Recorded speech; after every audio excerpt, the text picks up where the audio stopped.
ndamira pamberi pedare ra Mambo Mutasa. Zvese zvandizvo chokwadi. Zvese zvandicataura ndezvechokwadi. Ndikanyepa ndicharosa nemhosva. Ndikanyepa ndinobatwa nemhosva. Mwari arimubatsiri wangu. Mwari anowa mubatsiri wangu. Ndingakumbira ngo nedambudziko.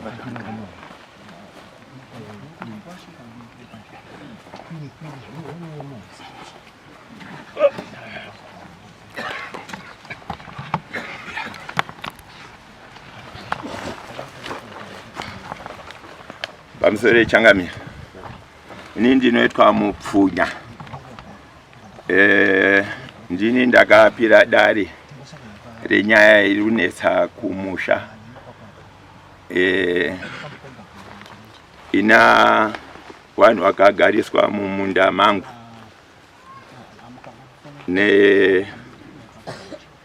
na baba Kennedy. Asi ndodzoka mashure zvishomanana muna April 2021 ndakandi nedare mumusha kubva kuna baba wangu kuna maini nangari kumusha. Saka ndakati ndigadze zvinhu zvimire zvakanaka. Ndaenda kumusha yako ndakutakura mbatya dzamaini kuti ndidzese kumusha kwawo kwaNyabinde. Baba ndira Kennedy akabva asvikawo ipapo. Musi wacho ndakandine munin'ina wangu uyu tichiti kumunda zvokwane dzimba zvafamba sei. Saka tadaro Kennedy akabva asvika. Vatati ko iwe uri pa position yekuti uringotora uruzi sabhuku ndiraya. Isusu tine nyaya iritoripo kwa yayo yatsemunhu iruda kuti igadziriswe nezvayo. Zviri kufamba sei? Akabva andipa mhinduro yekuti kwazvi muri kugara utaundi. Saka apo munenge mauya kunoku. Saka nzvimbo dzinedza kuti pasina vanhu vamunanga wakati torai kana hurumende yakati torai nzvimbo idzodzo. Ndikati hakuna zvinhu zvakadaro asi mapurasika anozwaro. Pakapera izvozvo. Saka zvitakazoita takabva tati ibva ndakabva yaenda kumba mumwe wacho akavaka kuna mai wacho. Ndataurawo namai wacho kuti zvafamba sei kuti mwana ari kuaka mumunda hamuzivairawo kuti pamunda pasekuru. Makore ese kubva muchiberekwa ngevana sekuru zvafamba sei. Isinei vatapa takazoenda kwaIshe Medzani muna 2021 imo.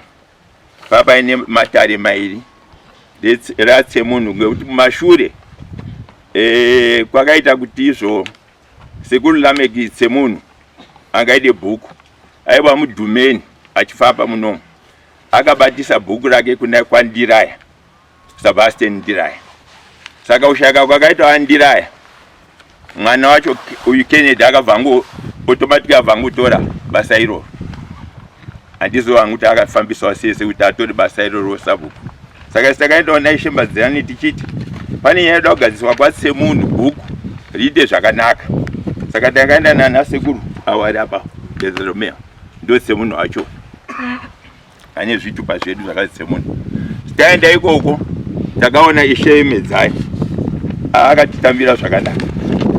Tikatopedza zvese akati maita zvakanaka kuti mauya kuno. Izvo mauya kunoku izvo zvinoita ngezvekuti izvo mapepa izvo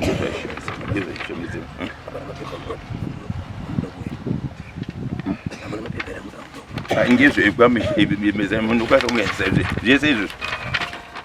Taenda ikoko takazi vakavhanyura tsamba iri apa. Kazi dzokera ikoko kumusha motaura vanhu kuti izvo takupai authority kuti Tsemunhu wakushandisa bhuku rake.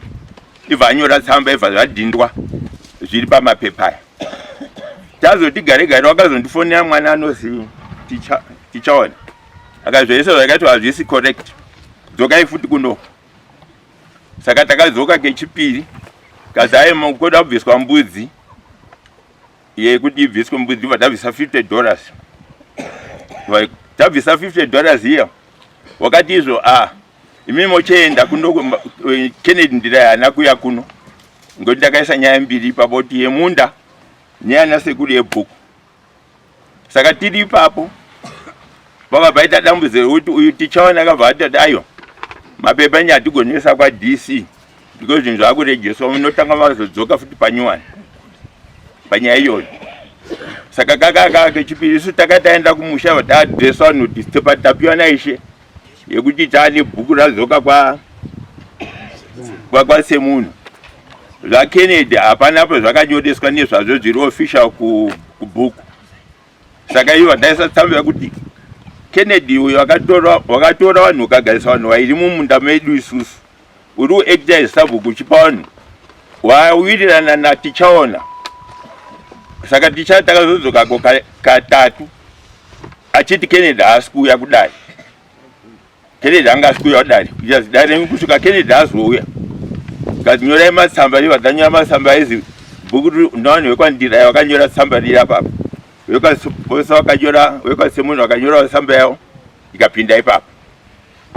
Saka dambudziko redu ndezvoti zvadaro mapepa haana kuendeswa kwaikanga atatoendeswa kwa DC.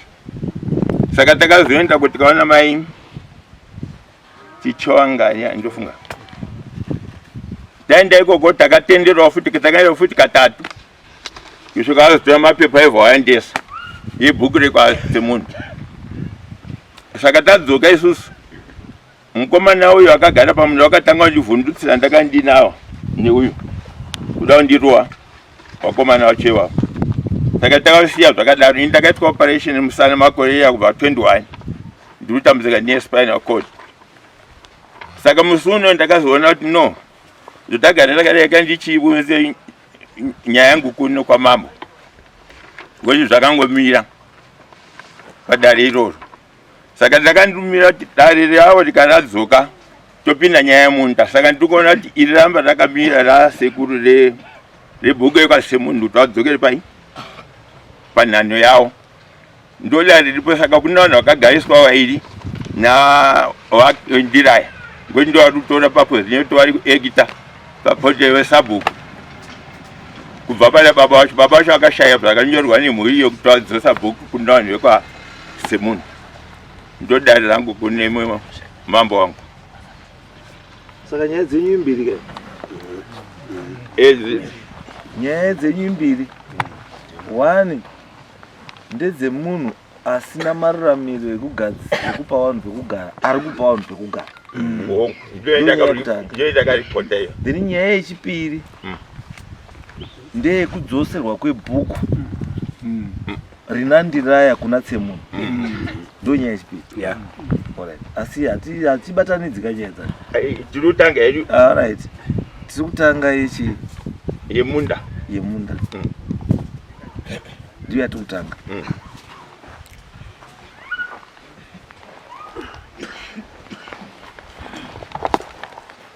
Ndamira pamberi pedare ramambo Mutasa. Ndamira pamberi pedare ramambo Mutasa. Zvese zvachanda zvechokwadi. Zvese zvachataura ndezvechokwadi. Ndikaimba chariswa nemhosva. Ndikanyimba ndichariswa nemhosva. Mwari arimubatsirwa. Mwari arimubatsirwa. Sasai mukomutsanangura. Pamusoro yechangamire. Shumba. Ndida kutanga zita rangu ndinotwa Kennedy Ndiraya.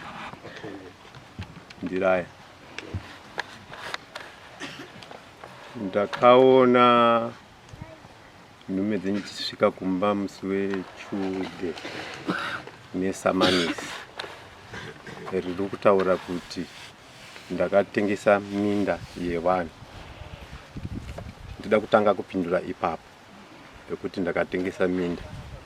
Handina kutengesa minda. Chikonzero baba vangu varipo ndaipota ndichivabatsira. Baba vangu kuti waite sabhuku havana kuita sabhuku saTsemunhu vari kutaundi sezvataurwa nasekuru wangu, ndisekuru wangu Mupfunya. Taiwirirana chaizvo. Hazvina kutangira ipapo. Vakazouya kumusha baba Tsemunhu, Lucien Tsemunhu auya kumusha akaindiketa kuti ada kupa bhuku baba Ndiraya akutogara kumusha. Baba Ndiraya vakaramba, baba wangu ini wakaramba nekuti mumasuro kune zvakamboitika zvinotyisa.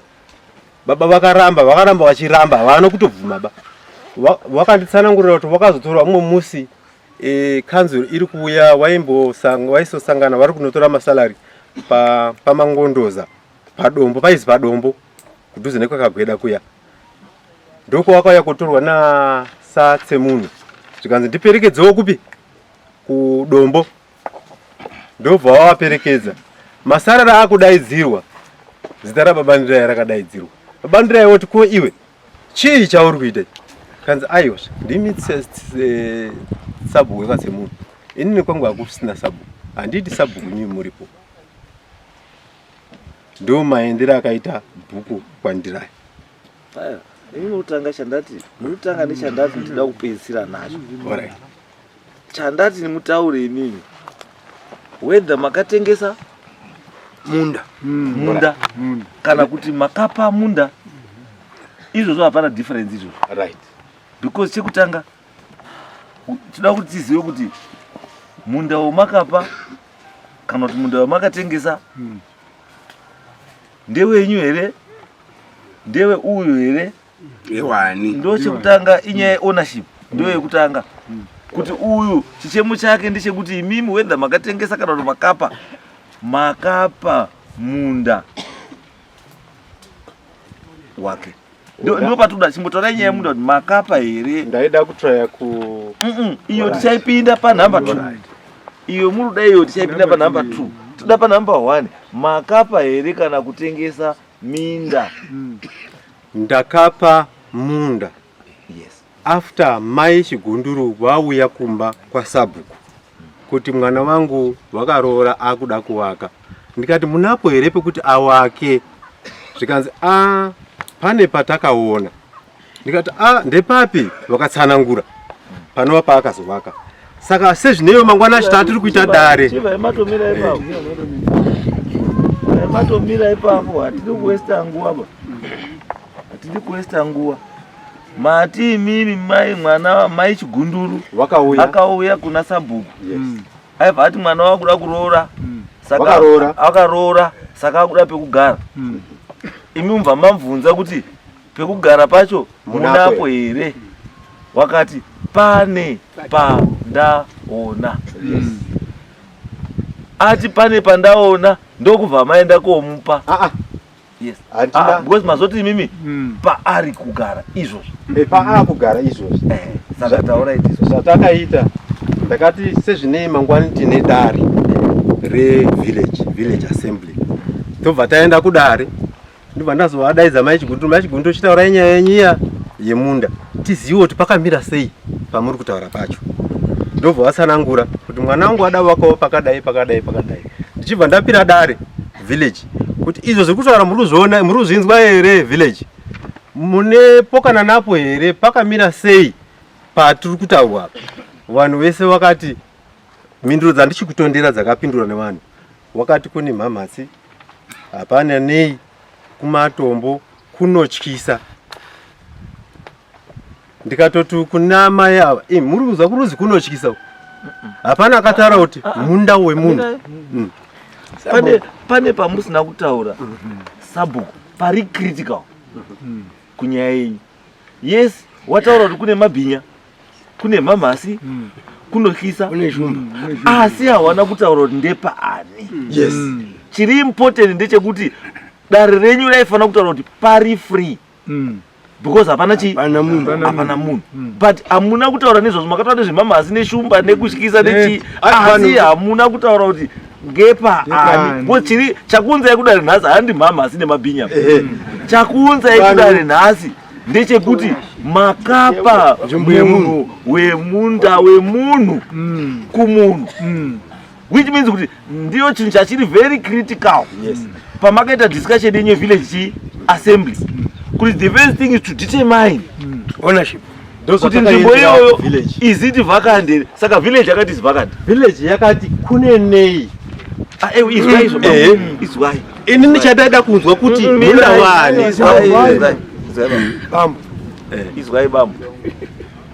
izwai bambo kweshona yacho izwai bambo tikutaura zvinhu zviri very simple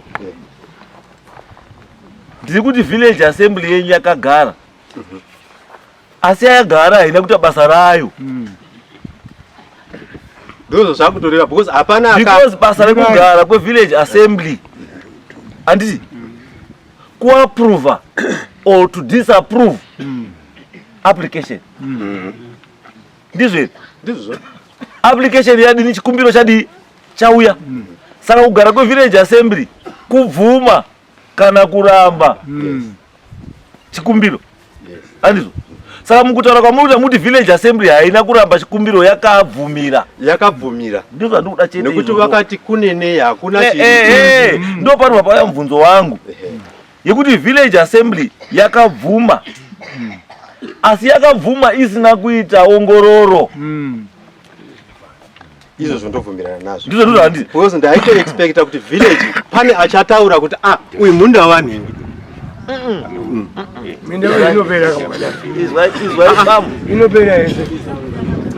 izwai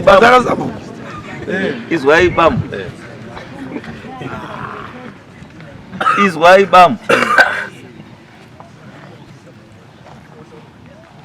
imimi kana muri musasabhuka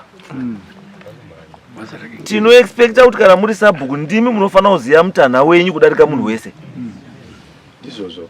ndimi munofanira kuziva kumafuro ndimi munofanira kuziva kunzvimbo dzinoera ndimi munofanira kuziva mabhaundari emhuri imi ani sabhuku zasvai muchiona kana paita ishu yemugano ndinodaidza sabhuku kuti sabhuku titaurire pakamira sei because munhu anopa munhu pekugara ndisabhuku andizvo saka izwai musaraise mhosva kuvillage assembly muri kuda kunenedzera village assembly kuti ndiyo yakakumisdirectai kuti zvamakaita imimi village assembly ndiyo yakakupai simba rekuita izvozvo but handizvo manje and handiwo maoperatiri amunoita because chairman wevillage assembly ndiani chairman wevillage assembly ndiani the reason why council ichizogara iyi ndeyekuti painogara sabhuku anenge atotuma mapurisa ake kunoongorora nzvimbo dzese dzakumbirwa muchipa munhu pekugara imimi chekutanga munotanga kubvunza mugano wemunhu aripo kare munhu aripo kare kuti migano yako inotangira papi chigumira papi kana pasina zvinorakidza kuti mugano wako uri apa moisa chii mugano kana kuine umwe ari uko moita futi chii zvimwe chete mozosara nepamunoziva kuti apa ndo pari chii pari free mochinoisa mugano wenyu imimi nevillage assembly kuti tapa apa saka kuita kwamaita kwarakidza kuti neighbor was never consulted. 2 imimi sasabhuku sachairman wecommittee hamuna kuita basa renyu, hamuna kuita ongororo yakakwana. Neighbor pana mwe neighbor changunda vakabatana nenyuwa ko iwo wachwa avo vamanje mamirire zvakaita ndakatarisa even mumabhuku ababa mubhuku mashawamu mu village. Yes. Wani makuri mangani wari awagarimo Awagari mu village. Awagari mu village. It's okay. Ku area iri kutaurwa baba wachitsanangura area iyoyo. Area iyi yange iri area yainorima vanhu kana kwanaya mvura yakawanda including even us. Saka tikaenda patakaisa vakomana ava hapana makondiwa, hapana mabhikoni, hapana zvese zvinoratidza kuti uyu munda. Izwa bambo. Mati bambo hawa mumbuba.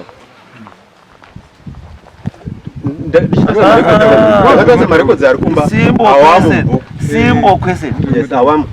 Saka haasi munhu wenyu ba. Mumbuku. Saka haasi munhu wenyu. Dati saka haasi munhu wenyu ba. Haana mutero. Haana mutero ano. Haana mutero, haana sabhuku. Haana ishe. Haana mutero anobvisa iye. Dati haana mutero saka haana sabhuku. Ndizvozvo. Kutangira pane mimi mukuru ndiani apa? Kamuyanga kakaberuka. Amira, izgai. Izgai. Mega mune dambudziko iroro. Masabhuku akawanda mune dambudziko iroro. Kugara kutauni handi mhosva. Munonzwa? Kugara kutaundi handi mhosva. Endai pasection 70 Traditional Leaders Act inokutaura the right of urban dwellers to own communal land. That is the right of urban dwellers to own communal land. Mutemo unoti chi? Mutemo unoti hamudisaidiri munhu kuti nzvimbo haichaidi, nzvimbo yake hachaidi. Munhu ega ndiye anodhisaida kuti nzvimbo iyi handichaidi. Kana adhisaida kuti nzvimbo handichaidi anoita sei? Anonyora tsamba woendesa kuna sabhuku kuti sabhuku nzvimbo yamakandipa handichaidiba nekuti ndakubva munharaunda muno ndakuenda kune imwe nharaunda. Kana kuti ndakubva mubhuku rino iri ndakuenda kune rimwe bhuku rakati kwandakunogara. As long as munhu asati adaro, nyangwe pakaita miti yakakura kudai inenge kombi kufuta, pakakura huswa hwakadini, pakaita sei, munhu iye as long as asati akutaurira sabhuku kuti handichapadi ngepake.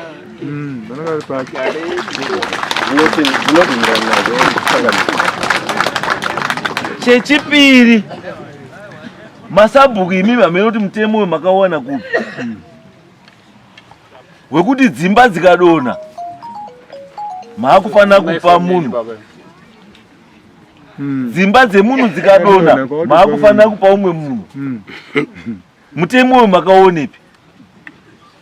Mutemo womuri kunyepera futi vanhu imimi masabhuku kuti ukaita 5 years usikurima munda wako taakutora.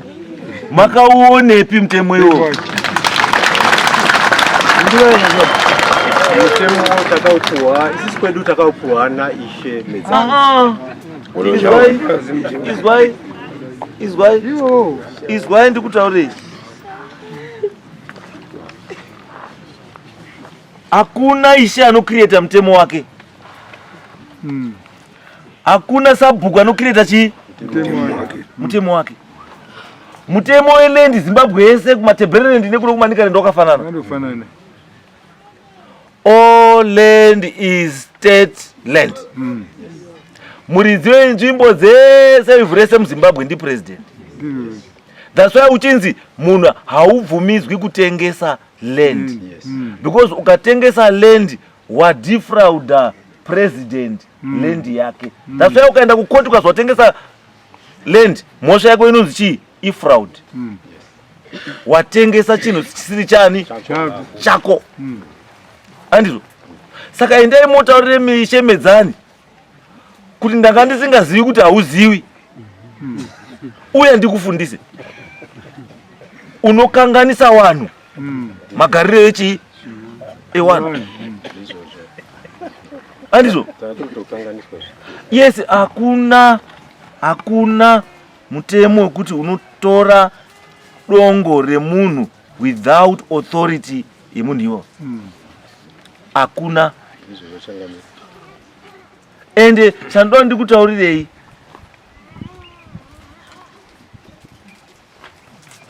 mukaenda ku section 26 ye-Traditional Leaders Act, it is the duty of the village head to accept and to receive and accept new applications for settlement in his area. And hapana pakazi it is the duty of the headman or the duty of the chief. Hapana. Pakazi it is the duty of the village head. And mambo happy land. Ishe happy land. Munhu anopa land chete ndiani? Ndi sabhuku. Kana ini ndotodawo land ndinotokumbira sabhuku nditsvagirewo pokuisa kamusikana kangu. Sabhuku ndidini? wondinongedzera zviri pai pamtembo. Handiendi bai ndikonongedzwa kuti sabhuku ndikuda apapo. Handi mutemo baiwo. Ndinenge ndatokanganisa mutemo. Saka zvamakataurwa namedzani izvo handizvo. Handizvo.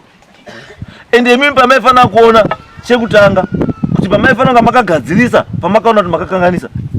Musi wakangosumuka murume achiti wakumana pamagarisa munhu ngepangu. Maifanira kubva matomisa munhu wamakaisa papi ipapo. Kuti mugadzirise chii? Nyaya. Akanga atopedza kuwaka. Munhu haatangi nekupedza nekuwaka. Kutanga nhasi kuwaka wabva topedza nhasi kuwaka. Ivi nyange wakatanga makuseni kuwaka anozopedza kuma6. Imimi savillage head urimo uri kuona madhizvo. Ndizvo ndiri kubvuma pakauya sekuru pandakafura ndaitopfurawo nepamba pavo vandaona vaine urongwa hwavo. Ndo paakatobvunza kuti kuwaka apo ndiani? Kana mukateera zvatarati wakawaka apo ndiani? Dzimba dzaapo ndidzani? Papato neimba. No, chakandikashamadzawo ipapo. Izwai sabhuku. Kuwapo kweimba hazvikubvisi mhosva.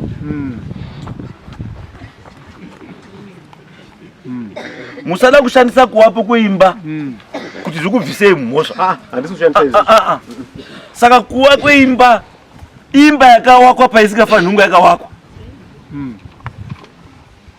Saka the reason why we are here nemurume uyu kugadzirisa kuti imba yakaenda pasipo ibve ipapo iende chaipo chaipo. Chikumbiro changamire kuti lendi yacho sekuziva kwedu wekuvillage, lendi iyi ilendi isina kupegwa nabvunza mutupo. Ilendi isina izwai bamu. Ona zorumbobvuma be. Izwai bamu.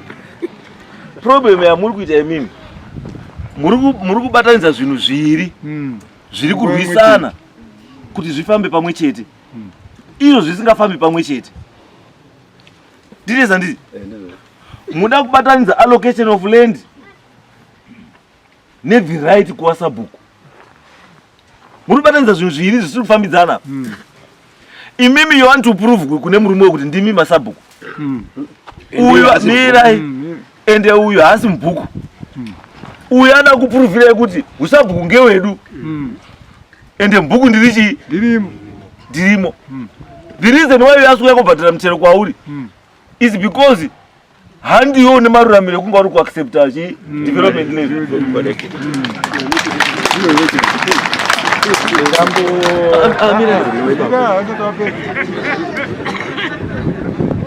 No, ndosaka ndati nyaya dzenyu dzinotenderera because mune nyaya iri outstanding, iri very critical kuma relations enyu ese. Nyaya iri very critical ichaita kuti mugarisane zvakanaka imimi. Inyaya yekuti ngapazikane kuti sabhuku ndiani. And on top of that, I am surprised kuti the same ishe ndiye akanyora achiti tasangana nemhuri yekwaze tsemunhu naNdiraya tawirira kuti naNdiraya wadzosere chii? Wadzosere bhuku kwani? Kwatsemunhu. The same ishe iyo wobva anyora futi kuti nhasi tazosangana nemhuri yekwaNdiraya natsapota azani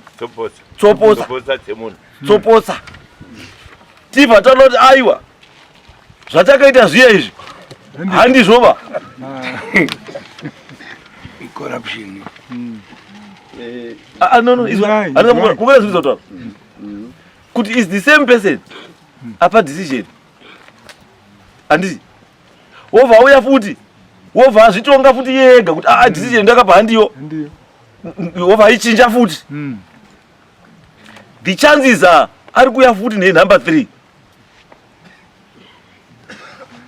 kuti zvandiri kuona pane zvoti aenda nembudzi ndiye awina.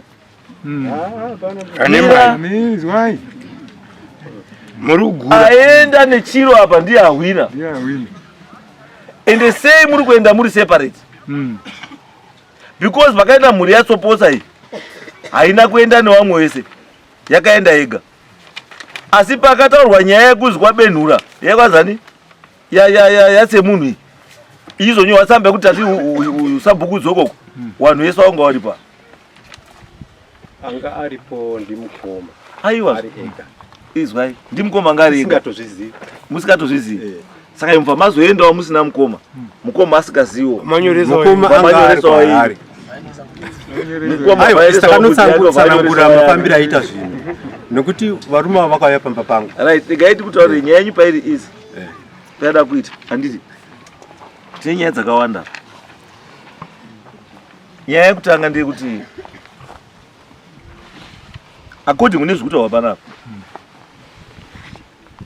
tisa kuita determination yekuti bhuku nderani. Bhuku nderani ndira here kana kuti nderani semunhu.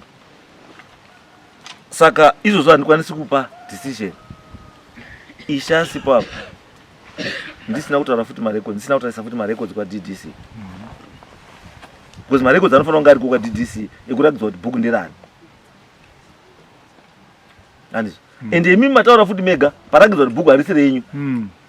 Mataura imi kuti bambo waitoramba bhuku kuti ndoda kupa munhu and akapa bhuku kuna Ndiraya munhu 1 handi family ba.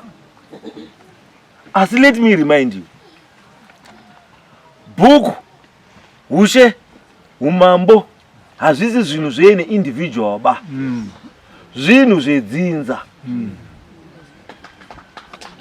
Ndio zvatakaramba zvakaitwa namukoma vari vega vaenda neavo. Right, ndati musanditaura.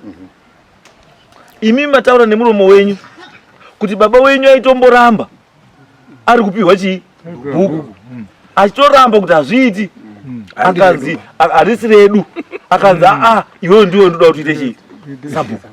Hapana umwe munhu ataura, ndimi mataura. Ndo zvakaitika. Ndimi mataura futi pamakaenda kumashopu kwauya mari dzemasabhuku pakadaidziwa zita rekuti Ndiraya iro ratsemunhu ranga risiri chii risipo. Ndiraya akabvunza kuti iyazvo ko rangu rapinda sei sekuru renyu risipo ndimi kasabhuku. Semunhu akati ndiwe wandikuda kuti uite sabhuku idya. Wataura ndiwe wataura iwe. Ndo zvakaitika izvozvo. Aino bhuku handirenyu. Saka manje chokwadi chiripo ndechekuti it was an arrangement between baba wenyu Ndiraya Ndiraya Nemuzukuru wavo. nemuzukuru wavo 1 not newazukuru wavo. Saka pakangopfuura temu yemunhu angaisa bhuku kupi kwa Ndiraya, it means kuti bhuku rakadzoka kwarinofanira kudzoka kwatsemunhu. Kochiita munhu wekwatsemunhu anofanira kunge apa chigaro kana achoda kuti mukontinye kudii kubata bhuku momubatira iye noti dzinza. And the reason handi kuti zvakaitwa kwenyu ndezvekutanga zvinoitwa kakawanda kuti vanhu kana waine mamwe macommitment somewhere wanotsvaga munhu wepadhuze ari kugara kukuruzevha kuti chimbotibatira tichadini tichauya. Asi problem iripo manje ndikokuti ukabatira ukazwa kutapira kwacho hauchadi kupunyusa manje. Handizvo. Saka ndo panozotanga hondo manje munhu kana akuti chindipa zveswiti riya sakariya chindidzoserawo ndimbozvizvirewo ukati mira uri kunodini unondonanzva mira ndichakupa mira kusvika wakuguguda nemuti wacho wesaka rapera. Ndinoramba ndakataurira vanhu vakawanda masabhuku ushe siyanai netsika dzekubatisa wanhu wasiri wedzinza renyu zvigaro izvi. Siyanai nazvo zvinokanisa. Izvo zvamuchawirirana muri sekuru nemuzukuru maiwirirana stereki, asi chakuti musawirirane chii ibhuku. Ipai wanhu bhuku rani ravo moitawo wadare kubhuku rani rasekuru motonga mese. Zvese zvinopera izvi. Munonzwa zvese zvinodini izvi. Saka nyaya yenyu rudani iri kuda Medzani. Ini ndichita marekodzi angu kwani kwa DDC to verify kuti ndione kuti bhuku ndiri kwandira here kana rikwani kana ndiri kwatsemuni. Then from there we make a decision kuona kuti bhuku ndiri, because imimi muri kutoti ngerenyu asi muri kutaura mega zveshuwa takapiwa ndinhingi ofu chidai ndandirini nyadzi dzinokunda rufu kuti kana nhasi vanhu vangu vari kubvisira heti mangwana vanhu vakubvisawo heti iwo zvinokuremera. Asi pamwe pacho unofanira kutongozviita kuti upenyu hwako urarame upenyu huri chii, because kuti munditaura kuti babu eji yakadai wozi hambu hasi mumbuku zvakatondikahlamadzao. Aiwa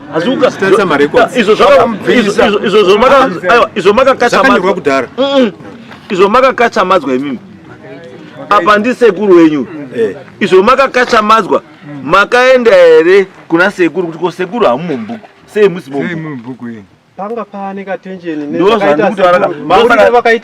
ndosaka ndakutaura kuti iwewe zera rako iwewe handi zera rekuti ukataisa rekodhi yekutaura kuti mudhara uyu hamumbuku zera rako iwewe hazviiti. Iwe ungatoshayikwa mubhuku asi uyu arimo. Aiwa zvakaitika apa vakatama ava vakatombondiendesa kumunda kwavo. Izwa iwe usatarise zvinhu zvikuitika mumhuri yemunhu ka, because hazvinei newe. Munhu anokwanisa kuenda kuita ani muvillage mandori kana munomu anoenda kuita imwe stand kwamuchiraundo, iwewe haunei nazvo, tsvagawo yako zvinobvumidzwa. Unozwa, because chauri kuitira imwe stand yeukoko ndiwo unochidini pamwe waona kuti panapa pamusha hapasisina space asi une mhuri yako yakakura wakotsvaga imwe stand kuitira vana vako kuti vana vamwe vari kuno vamwe vari kupi vari uko, haisi mhosva bai handiti. Saka iwe ukandikuti wakambotama ndozvandataura kuti matongo emunhu siyana nematongo echi emunhu. Kusvikira munhu akutaura kuti handichadini akataura pamulinyora ndogara ndakapa unhu example. Muri kuona pamhiri panapa dai pane dzimba dzadzirapo dzakasodonha, it was before 1980 kitchen dzadziripo pamhiri handiti. Asi nanhasi ukasvikapo ka kubva iwe palendi iyo kubva kunosvika uko hapana vanhu. Why? Because muridzi welendi iyoyo vana vacho variko havasati vauya kutaura kuti hatichapadi, saka munovasiya pakadaro. Iyo zvakagara padare panapa handiti. Ukuona panotangira miti, panotangira migamu iyi kusvika parodha kudzika kobuda kurwizi. Handamaona maona minda yese yakarimwa here kana kuti iri kurimwa here, hairimwiba asi hapana kana dzimba. Ngepemunhu hatina zvatinoita napo ngekuti ngepemunhu haasati ataura kuti handichadini handichapadi. Tinoziya pakadini dzidzai izvozvo masabhuku. Ende masabhuku chimwe ka dzidzai futi kuti munhu akauya akabata $100 kuti mudhara wosara uchiona zvekuita mudhara ronga zviite. Mobva mati munhu akauya ne500 akati mudhara nditoti naye pana 500 wobvoita mweya kuti haimbodzoki kutaura 500 ndozviri kupinzai matambudziko aya. Musaite udyire nelendi isiri yenyu bai, haisi yenyu bai. Lendi inopiwa munhu ane need yeland, haitengese. This is not a business. Hamuna business hiyo estate pamasabhuku imire kutengesa redi, hamuna. Vamwe vari mumakoti izvozvo vari kuenda kumajeri nenyaya yekutengesa chii land. Siyanai nekutengesa land, itai zviri pai, itai zviri pamutemo, zviri very simple. Munhu auya apply for land, maenda kuvillage handiti village assembly, village assembly yati okay handiti the next step hamusati mapedza wanoapprova iward assembly inocheiwa naheadman ndiyo inoapprova kuti go ahead. Maminutes paanobudaiwo maminutes anosubmitwa monthly kuoffice kwechi kumutasa rural district council. Zvobva zvaoneka kuti this thing chakateedza chi due process was done. Noti yenyu kuti makatogara imi mukauya pavillage assembly bado yakati hakuna masunzi, yakati kune mabhija, yakati kune chi, yakati kunohiswa, kumahiswa, mwakadire nini? Mozopiwa next court date, modzoka panapa tobva takupai decision yechi yebhuku. Andine influencer. Because yebhuku ndiyo chatitaurira futi chi kuti munda uyu utawa ndi bambo ngewani. Because right now hondo yenyu muri 2 andisi hondo yenyu muri 2 uyarunge pangu paroda inspection wakomana uri kuya kuinspection wotarisa waita inspection watarisa pauri kudzoka kuno pa next court date tupa decision yemunda nedecision yosabhuku taane report yeinspection in local. Yes. Andinoda kuti ndachangana nekutsanangura munenge muchirasiswa nevanhu vanotonoziva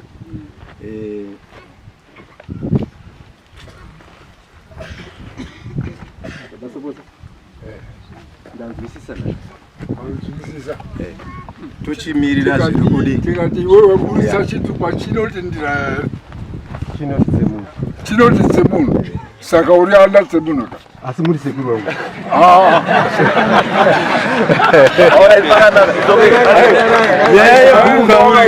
atomboikaririkana saka chiri mambo wangu. Yes. Mira sekuru. Chikumbiro changu chikuru ishe Medzani baba ane picture iri pakati apo hawana kana mhosva wakatopedza kunyora ndatokangana chinjira ndibva ndakuudzai hawana mhosva ndibva ndakutaura ndatokangana ichocho maita nekundiri maini munhu anonzi tichaona Medzani handichadi kunzwa paanosumuka achimira achitaura kuti ndira ndakamirira ishe Medzani. Mukangonzwa paanomira kana decision yacho apachi ndishe Medzani chipa mandifonera vasungwa. Haachabvumirwi nemutemo kumira akamirira ishe Medzani. Ndatenda zvikuru mambo wangu. Ndipo nada kusunungura mambo baba ngoti haana mhosva yangoti wakatonga apedza ototipa zvese village. Mwana akazodzoka mashure takafamba kakawanda achitigira mari neuyu makairwa marika saka mamurira masoti makaendesa mbudzi bora iti ndakatoendesa kumanikidzwa nati chaona kuti waye mari baba Medzani aizonyaya yacho pana ndaenda kutaura chinde kuti Medzani izvozvi ndakatopa mundara up to weekend kuti atipe umwe munhu anoshanda naye because mundara nenyaya age nechi asiri tichaona ndandiri kuwati 13 ndandiri kuwati 14 manje ndikataura nyaya iyoyo futi iyoyo ndikasiya ndabvisa masabhuku akanga iswa ndatichaona kuti unoti village 1 munenge ne masabhuku matatu mu one village masabhuku matatu ndikasiya ndaisa masabhuku iwo izvozvi ndakakutaurira ndikasiya ndakutaurira kuti handichadi kuzwa sabhuku ari kusenza ndatichaona unozwa ndikaona tichaona izvi kungozwa tichaona pane chaita zvine chekuita naishe Medzani waenda kujeri endai next tosanga next court mozopiwa next court date ndanda kutaura baba tosanga next court date nenda changamira next court sumudzana ndise une mzukuru sumudzana sumudzana sekuru wako sekuru wako maona wewe ndakatitora ibuka alright ita iso tambudzai mashizha Discuss TV inonakidza zvekuti kana wasa like pa FB wa subscribe futhi